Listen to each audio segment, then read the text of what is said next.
കേരളത്തിൽ ഏറെ നാളായി തുടർന്നു വരുന്നത്, എനിക്ക് തോന്നുന്നു അരനൂറ്റാണ്ടിലധികമായി മുന്നണി രാഷ്ട്രീയമാണ് പയറ്റുന്നത്.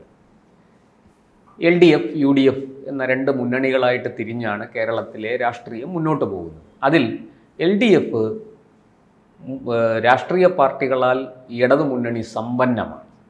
പക്ഷേ ഇപ്പോൾ അതിൽ പലരും ഒരു സീറ്റും രണ്ട് സീറ്റും, ഒരു MLA 2 MLA വെച്ചിട്ടാണ് പ്രധാന കക്ഷിയായ മുന്നണിക്ക് നേതൃത്വം നൽകുന്ന CPM കഴിഞ്ഞാൽ പിന്നെ അതിൽ ഇച്ചിരി ബലമുണ്ട് എന്ന് പറയാനുള്ള ഒരു കക്ഷി CPI മാത്രമാണ്. ബാക്കി എല്ലാവർക്കും, പിന്നെ കേരള കോൺഗ്രസ്, അത് കഴിഞ്ഞാൽ ബാക്കി എല്ലാവർക്കും 1 or 2 MLA ഉള്ളൂ.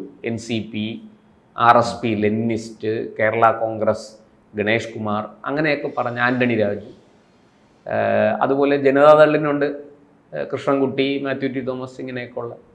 അപ്പോൾ ഇങ്ങനെയുള്ളൊരു സാഹചര്യത്തിൽ വരാൻ പോകുന്ന തെരഞ്ഞെടുപ്പിന് മുമ്പ് ഇതിൽ പല സീറ്റുകളും CPM പിടിച്ചെടുക്കുമെന്ന് കേൾക്കുന്നു. ഉദാഹരണത്തിന് തിരുവനന്തപുരത്ത് ആൻ്റണി രാജുവിന് ഇനി സാധ്യതയില്ല. അപ്പോൾ ആ സീറ്റ് CPM ഏറ്റെടുക്കാൻ സാധ്യതയുണ്ട്. അതുപോലെ കേരളത്തിലെ പല സ്ഥലത്തും. എന്താണ് സാർ ഈ CPM ഉദ്ദേശിക്കുന്നത്? എന്താണ്?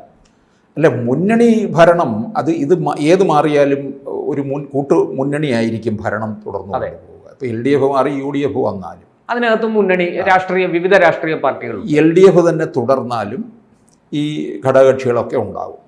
ആരെങ്കിലുമൊക്കെ അങ്ങോട്ടും ഇങ്ങോട്ടും പോകാം. പിന്നീട് ഇനി NDA ആണ് അധികാരത്തിൽ വരുന്നതെങ്കിൽ BJP നേതൃത്വം നൽകുന്ന അതിലും ഉണ്ടാകും, BDJS ഉണ്ടാകും, അല്ലേ? അതെ. അത് ഇനിയിപ്പോൾ സംബന്ധിച്ചിടത്തോളം കേരളത്തിൽ BJP സ്പേസ് ഉണ്ടാക്കുന്നു എന്നുള്ളത് എല്ലാവർക്കും അറിയാവുന്ന കാര്യമാണ്. പ്രത്യേകിച്ച് രാജീവ് ചന്ദ്രശേഖർ BJP അധ്യക്ഷ പദവിയിലേക്ക് വന്നപ്പോൾ ഇതിലൊരു ദിശാമാറ്റം തന്നെ സംഭവിക്കാൻ പോവുകയാണ്. മുന്നണിക്കൊരു വിപുലീകരണം ഉണ്ടാകാൻ സാധ്യത ഏറെയാണ്. 2026 തെരഞ്ഞെടുപ്പാണെന്നുണ്ടെങ്കിൽ ഇപ്പോഴേ ഒരുക്കം ആരംഭിച്ചു കഴിഞ്ഞു. CPM-ഉം കോൺഗ്രസും ഒക്കെ ഏറെ മുന്നോട്ട് പോയി എന്നാണ്. BJP ഒരു മാസ്റ്റർ പ്ലാനോടുകൂടി രംഗത്തുമുണ്ട്. അതെ, അതിൻ്റെയൊക്കെ ഒരു ഭാഗമായിട്ടാണ് രാജീവ് ചന്ദ്രശേഖർ ഇറങ്ങിയിരിക്കുന്നത്, അധ്യക്ഷനായിട്ട് വരുന്നതും. ഇപ്പൊ ഈ പ്രശാന്ത് LDF മുന്നണിയിലെ ഘടകകക്ഷികളുടെ കാര്യം പറഞ്ഞു. അതിനകത്തെ പ്രധാന ഘടകകക്ഷി എന്ന് പറയുന്നത് CPI ആണ്. മുന്നണിക്ക് നേതൃത്വം കൊടുക്കുന്നത് CPM-ഉം പിന്നെ പ്രധാനപ്പെട്ട ഘടകകക്ഷി CPI-യുമാണ്. വളരെ നിർണായക കക്ഷികൾ തന്നെയാണ്. പിന്നീട് വരുന്നവരൊക്കെ തന്നെ അവരെ ചിലപ്പോൾ CPM അങ്ങ് വിഴുങ്ങാനുള്ള സാധ്യത ഉണ്ട്.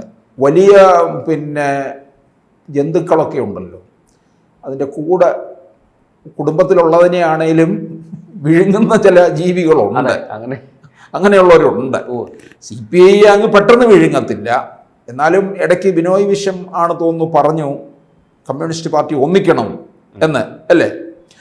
ഇനിയിപ്പോൾ അതിനകത്ത് LDF-നകത്തുള്ള മറ്റ് ഘടകകക്ഷികളെന്ന് പറയുന്നത് CPI കഴിഞ്ഞാൽ പിന്നെ കേരള കോൺഗ്രസ്, ജോസ് കെ മാണി വിഭാഗം. കേരള കോൺഗ്രസ് എന്ന് മാത്രം പറഞ്ഞാൽ പോരാ, ഇംഗ്ലീഷ് അക്ഷരമാലയിൽ ഏതാണെന്നും കൂടി പറയണം, അല്ലേ?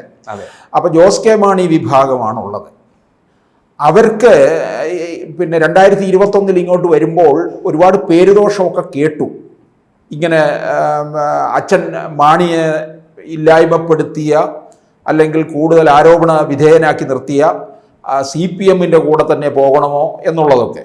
പക്ഷെ പള്ളിക്കാരും പാട്ടക്കാരും ഒക്കെ പറയുന്ന അനുസരിച്ചാണ് ജോസ് കെ മാണി രാഷ്ട്രീയം അങ്ങനെയാണ് പോകുന്നത്. പക്ഷെ കേരള കോൺഗ്രസിനെ കൂടെ നിർത്താൻ വേണ്ടി പിണറായി വലിയ നീക്കമാണ് നടത്തിയത്. അത് അങ്ങനെ വന്നു കഴിയുമ്പോൾ അധികാര തുടർച്ച ഉണ്ടാകുമെന്ന് മനസ്സിലാക്കി പല മണ്ഡലങ്ങളും അങ്ങനെ പിടിച്ചെടുക്കുകയും ചെയ്തു. സെൻട്രൽ ട്രാവൻകൂറിൽ കുറച്ച് ക്രൈസ്തവരുടെ വോട്ട് വർദ്ധിപ്പിക്കാനും കഴിഞ്ഞു എന്നുള്ളതാണ്. പിന്നീടുമുണ്ട് ഒറ്റയാൾ പട്ടാളങ്ങളായിട്ടൊക്കെ നിൽക്കുന്ന ഉണ്ടല്ലോ. RSPയിൽ തന്നെ കോവൂർ കുഞ്ഞുമോന്, NCP, പിന്നീട് രണ്ട് മന്ത്രിയാണ്, ശശീന്ദ്രനും മറ്റേത് തോമസ് കെ തോമസ്. നമ്മുടെ കടന്നപ്പള്ളി മാത്രമേ ഉള്ളൂ.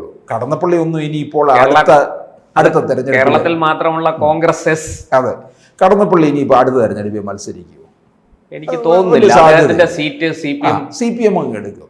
പിന്നെ ഈ ആന്റണി രാജു, ജനാധിപത്യ കേരള കോൺഗ്രസ്, അത് CPM ആന്റണി രാജുവിനെതിരെ വലിയ തോതിൽ മണ്ഡലത്തിൽ വികാരമുണ്ട് എന്നാണ് ഞാൻ മനസ്സിലാക്കുന്നത്. ഉണ്ടെന്ന് മനസ്സിലാക്കല്ലോ. CPM-കാര് തന്നെ അദ്ദേഹത്തിനോട് വലിയ അസംതൃപ്തി വേണ്ട വിധത്തിൽ കാര്യങ്ങൾ നടക്കുന്നില്ല എന്നുള്ളത്. അദ്ദേഹത്തിന് ഇപ്പൊ ഈ കഴിഞ്ഞ തവണ മന്ത്രിയായത് ലോട്ടറി അടിച്ചതാണ്. അത് ഇനി അതുപോലെ MLA ആകില്ല, മന്ത്രിയും ആകത്തില്ല, ഒന്നും ആകത്തില്ല, രാഷ്ട്രീയവും അടഞ്ഞു. അപ്പോൾ അത് തീർച്ചയായിട്ടും CPM അങ്ങ് പിടിച്ചെടുക്കും. പിന്നെ ഗണേഷ് കുമാർ എന്തായാലും മണ്ഡലം വിട്ടുകൊടുക്കത്തുമില്ല. അല്ല, അവിടെ ഗണേഷ് കുമാറിന്റെ കാര്യത്തിൽ മറ്റൊരു പ്രത്യേകതയുണ്ട് സാർ. പത്തനാപുരം മണ്ഡലത്തിൽ ഗണേഷ് കുമാർ ഒറ്റയ്ക്ക് നിന്നാലും ഒരു സ്വതന്ത്ര സ്ഥാനാർത്ഥിയായിട്ട് നിന്ന് മത്സരിച്ചാലും ജയിക്കും. ഇതിപ്പോ 5 തവണയാണ് പിന്നെ ഗണേഷ് കുമാർ ജയിച്ചു നിൽക്കുന്നത്. ഇതുപോലെ വന്നിട്ടുള്ളത് റാന്നിയിൽ ഉണ്ടായിരുന്ന MLA നമ്മുടെ രാജു അബ്രഹാമാണ്. ഇപ്പൊ പത്തനംതിട്ട ജില്ലാ CPM-ന്റെ ജില്ലാ കമ്മിറ്റി സെക്രട്ടറിയാണ്, ജില്ലാ സെക്രട്ടറി. അതെ, അദ്ദേഹം റാന്നിയിലെ ജ്യോതി ബസു എന്നാണ് അറിയപ്പെടുന്നത് തന്നെ. അപ്പൊ അങ്ങനെ ഈ ഗണേഷിന് നമ്മൾ ഉമ്മൻചാണ്ടി സാറിന്റെ കാര്യത്തിൽ അത് പറയണം. കാരണം അതെ അതെ, പുതുപ്പള്ളി എന്നാൽ ഉമ്മൻചാണ്ടി, ഉമ്മൻചാണ്ടി എന്നാൽ പുതുപ്പള്ളി, അങ്ങനെയായി. അപ്പൊ ഈ പിന്നെ ബാക്കി ഇവരെയൊക്കെ പലരെയും വിഴുങ്ങിക്കൊണ്ട് CPM ആ സീറ്റ് പിടിച്ചെടുക്കും. അതിൽ ഈ ആന്റണി രാജുവിന്റെ കാര്യത്തിലും രാമചന്ദ്രൻ കടന്നപ്പള്ളിയുടെ കാര്യത്തിലും ഒക്കെ അത് ഈ കുന്നത്തൂർ എന്ത് സംഭവിക്കാൻ സാധ്യതയുണ്ട് സാർ? ഈ RSP ലെനിനിസ്റ്റ് എന്ന് പറഞ്ഞ് അത് ഇതുപോലെ തന്നെ CPM അങ്ങ് പിടിച്ചെടുക്കും. CPM-നകത്ത് ആയിക്കോളാൻ പറയും കോവൂർ കുഞ്ഞുമോനോട്. ഒന്നുകിൽ പാർട്ടി ചേരുക, അല്ലെങ്കിൽ സീറ്റ് വിട്ടുകൊടുക്കുക. ഈ ചെറിയ ചെറിയ ഘടകകക്ഷികളിലൊക്കെ എന്തെങ്കിലുമൊക്കെ ഈ തർക്കങ്ങളും കാര്യങ്ങളും ഉണ്ടാകുമ്പോൾ ആദ്യം പിണറായി തന്നെ പറയും, പോയി തർക്കം പരിഹരിച്ചിട്ട് പോവാ, ബാക്കി കാര്യങ്ങൾ. അങ്ങനെ വളരെ ശക്തമായിട്ട് അദ്ദേഹം പറഞ്ഞിട്ടുണ്ടെന്നുള്ളതാണ്. നമുക്കറിയാമല്ലോ, ഒരു സീറ്റിന്റെ പേരിലാണ് അങ്ങനെ ഒതുക്കാൻ ശ്രമിച്ചപ്പോഴാണ് പ്രേമേന്ദ്രൻ ഇറങ്ങിപ്പോയത്. അതെ, കൊല്ലം പിടിച്ചെടുക്കാൻ നോക്കി, ലോക്സഭാ മണ്ഡലം. പ്രേമേന്ദ്രൻ ഇറങ്ങിപ്പോയി. ആ പ്രേമേന്ദ്രന് നട്ടലുണ്ട്. പ്രേമേന്ദ്രന് ഇപ്പം 2 തവണയായിട്ട് അല്ലണ്ടല്ല 3 തവണയായിട്ട് MP ആയിട്ട് 2014-ലും 2019-ലും പരനാറിയാണ് എന്ന് പിണറായി പറഞ്ഞത് അല്ലേ?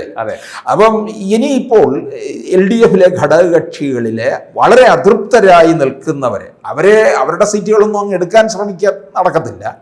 അതൃപ്തരായി നിൽക്കുന്നതെന്ന് പറഞ്ഞാൽ ജോസ് കെ മാണിയാണ്. 2021 അങ്ങോട്ട് പോയി, 26 ഇങ്ങോട്ടേക്കോ എങ്ങോട്ടേക്കോ വേണമെങ്കിലും പോകാം. UDF-ലോട്ട് അങ്ങനെ കയറി ചെല്ലത്തില്ല. കാരണം UDF ഇപ്പോൾ ഒരു പരിങ്ങലിൽ നിൽക്കുകയാണ്. കാരണം അത്ര സാധ്യതയില്ലാത്ത രീതിയിലാണ്.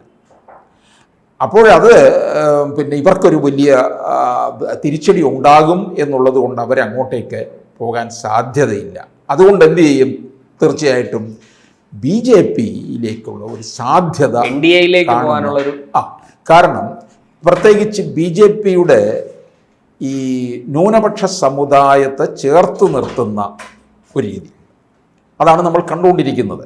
ക്രിസ്ത്യൻ വോട്ട് വലിയ തോതിൽ BJP-യിലേക്ക് അല്ലെങ്കിൽ NDA-യിലേക്ക് പോകാനുള്ള സാധ്യത എല്ലാവരും പ്രവചിക്കുന്നുണ്ട്. ഇപ്പോൾ 2024 മോദി വീണ്ടും അധികാരത്തിൽ വന്നപ്പോൾ ജോർജ് കുര്യനെ കേന്ദ്ര സഹമന്ത്രി സ്ഥാനം നൽകിയത്, അതൊക്കെ വലിയൊരു പിന്നെ ക്രൈസ്തവരുടെ ഇടയിൽ വലിയൊരു അടുപ്പം ഉണ്ടാക്കിയെടുത്തു.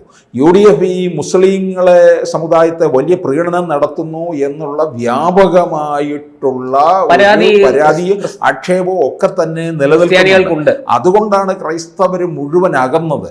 ഈ മുനമ്പം സമരം കൂടെ വന്നപ്പോൾ വഖഫിന്റെ ഇഷ്യൂ വരികയും മുനമ്പം സമരം കത്തിപ്പടരുകയും ചെയ്തതോടുകൂടി അത് ഒരു വലിയ ഭീതി ക്രിസ്ത്യാനികൾക്കിടയിൽ ജനിപ്പിച്ചിട്ടുണ്ട്. ഇങ്ങനെ വരുമ്പോൾ ജോസ് കെ മാണി വിഭാഗം UDF-ലേക്കല്ല പോകാൻ സാധ്യത കാണുന്നത്, NDA-യിലേക്കാണ്. ജോസ് കെ മാണിക്ക് നല്ല രീതിയിൽ തന്നെ രാജീവ് ചന്ദ്രശേഖർ അതിൻ്റെ കാര്യങ്ങളൊക്കെ ഓപ്പറേറ്റ് ചെയ്യും. ഒരു രാജ്യസഭാ സീറ്റ് കൊടുക്കും. UDF-ൽ നിന്ന് ഇങ്ങോട്ടേക്ക് LDF വരുമ്പോൾ ഒരു രാജ്യസഭാ സീറ്റ് ഉണ്ടായിരുന്നു, അത് രാജിവെച്ചിട്ടിങ്ങ് പോന്നു. അവർ തന്നതല്ലേ, അവർക്ക് തന്നെ തിരിച്ചു കൊടുത്തു. LDF-ൽ വന്നു, പാലയിൽ തോപ്പിച്ചു. അത് കഴിഞ്ഞ് രാജ്യസഭ ഇനിയിപ്പോൾ പോകാൻ നേരത്തേക്ക് അതിൻ്റെ കാലാവധി പൂർത്തിയാകുന്നില്ലെന്നുണ്ടെങ്കിൽ അത് അവിടെ തിരിച്ചു കൊടുക്കും. BJP-യുടെ ഒരു MP ആയിട്ട് മാറുകയും ചെയ്യും. BDJS-നെയും തുഷാർ വെള്ളാപ്പള്ളിയും ഒക്കെ വേണ്ട തരത്തിൽ രാജീവ് പരിഗണിക്കും. അക്കൂട്ടത്തിൽ ജോസ് കെ മാണിക്ക് ഒരു പരിഗണന ലഭിക്കുകയും ചെയ്യും. പക്ഷേ കേരള കോൺഗ്രസ് അവിടെ വെച്ച് പിളരും. റോഷി അഗസ്റ്റിൻ വിഭാഗം അവിടെ നിൽക്കുകയും ചെയ്യും. റോഷി പിണറായിയുടെ ഗുഡ് ബുക്കിൽ നിൽക്കുന്ന ആളാണ്. അപ്പോൾ കേരള കോൺഗ്രസിൻ്റെ വീണ്ടും പിളർപ്പും ഉണ്ടാകും. ജോസ് കെ മാണി NDAയിലേക്ക് പോകുന്ന ഒരു രംഗമായിരിക്കും നമ്മളിനി കാണാൻ പോവുക. കൂടുതൽ വാർത്തകളും വിശേഷങ്ങളും നിങ്ങളിലേക്ക് എത്താൻ ABC മലയാളം സബ്സ്ക്രൈബ് ചെയ്യുക, ബെൽ ബട്ടണും അമർത്തുക.